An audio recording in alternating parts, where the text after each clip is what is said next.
This is a passive end range hip flexor stretch.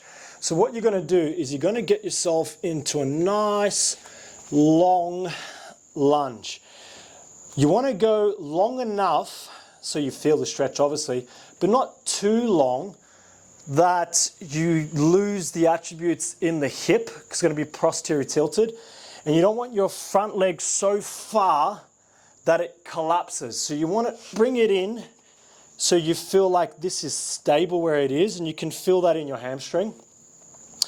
Your back leg far enough that you can tilt your pelvis under and feel that stretch in your hip flexor. Once you've got the position, grab your block or any other feedback mechanism and place that just there against the quad.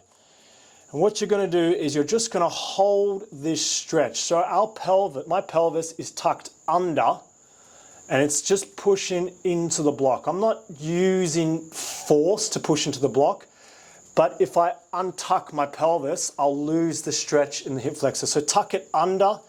You'll feel that in your glute. You can tense your glute. Hold that as a stretch. After you've done the prescribed time, the contractions are going to be two different contractions. Contraction number one is with the stretch. So maintaining the attribute of the tucked pelvis, you're going to imagine you pushing your knee into the floor and forward. So you're pushing into the block. Push knee, keep the pelvis tucked, push knee into the ground and forward into the block. That's contraction number one.